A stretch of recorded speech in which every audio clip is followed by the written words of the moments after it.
Hello everyone. Welcome to a new episode of Smart Study. काल करे सो आज करे सो अब, पल में प्रलय होएगी, पता करेगा कब। टालना, जिसे हम इंग्लिश में प्रोक्रेस्टिनेशन कहते हैं, हम सब इससे पीड़ित हैं। But procrastination is just a habit, and like any other habit, this can also be changed. Do you want to change this habit? Let's see how we can overcome procrastination.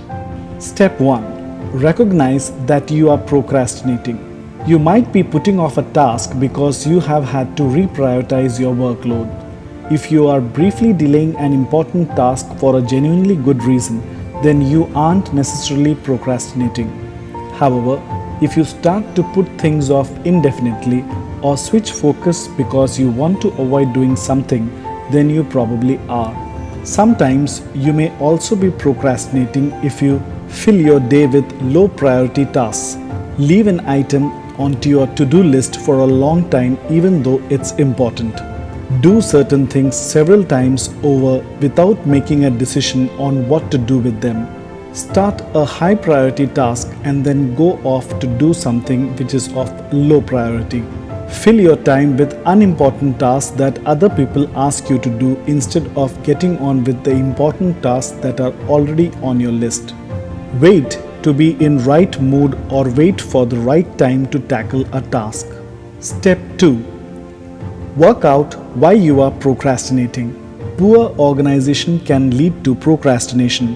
Even if you are organized, you can still feel overwhelmed by a task. Perhaps you have doubts about your ability and are worried about failing, so you put it off and seek comfort in doing work that you know you are capable of completing. Surprisingly, perfectionists are often procrastinators. Often, they'd rather avoid doing a task that they don't feel they have the skills to do than do it imperfectly. Another major cause of procrastination is poor decision making. If you can't decide what to do, you will likely to put off taking action in case you do the wrong thing. Step 3. Adopt anti-procrastination strategies. Procrastination, like I said earlier, is a habit, a deeply ingrained pattern of behavior. This means that you probably can't break it overnight. Habits only stop being habits when you avoid practicing them. So try as many of the strategies mentioned in this video as possible to give yourself the best possible chance of succeeding.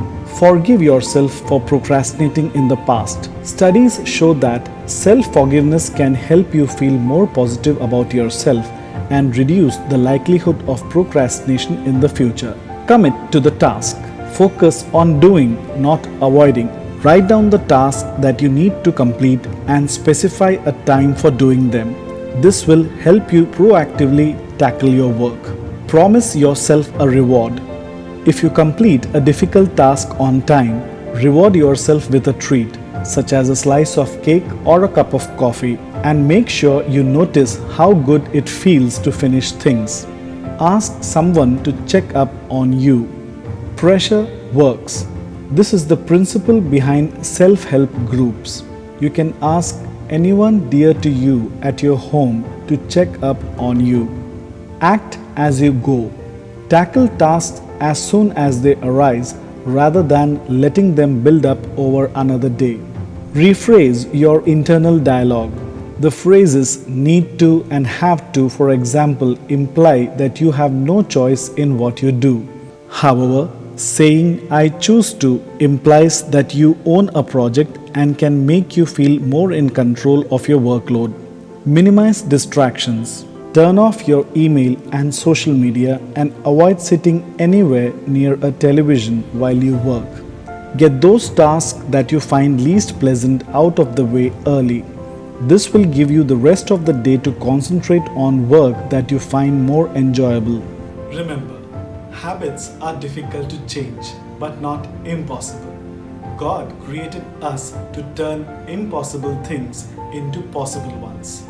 Believe in yourself, have the courage, and you can do wonders. Till then, goodbye.